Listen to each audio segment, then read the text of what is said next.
तर नमस्कार मित्रांनो, आपला ब्लॉगचा आजचा टॉपिक असणार आहे की आपण आज जाणार आहे दळण दळायला गिरणीमध्ये. तर व्हिडिओ बघा आणि एन्जॉय करा. आपल्या चॅनलला लाईक सबस्क्राईब करून टाका.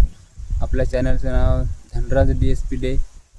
तर मित्रांनो, आजचं वर्क मी काही टाकलं नाही, तर आज चाललो मी गिरणीत. तर हेच आपलं आजचं ब्लॉग असणार आहे दळण दळायचा. तर कसं असतं, घरचं काम करून हे काम पण करावं लागतं मित्रांनो. तर चला आता निघू.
तर मित्रांनो, अशा प्रकारे आपला ब्लॉग बघा. तर ब्लॉग आवडला असेल तर लाईक कमेंट शेअर सबस्क्राईब आणि बेल आयकॉन दाबा.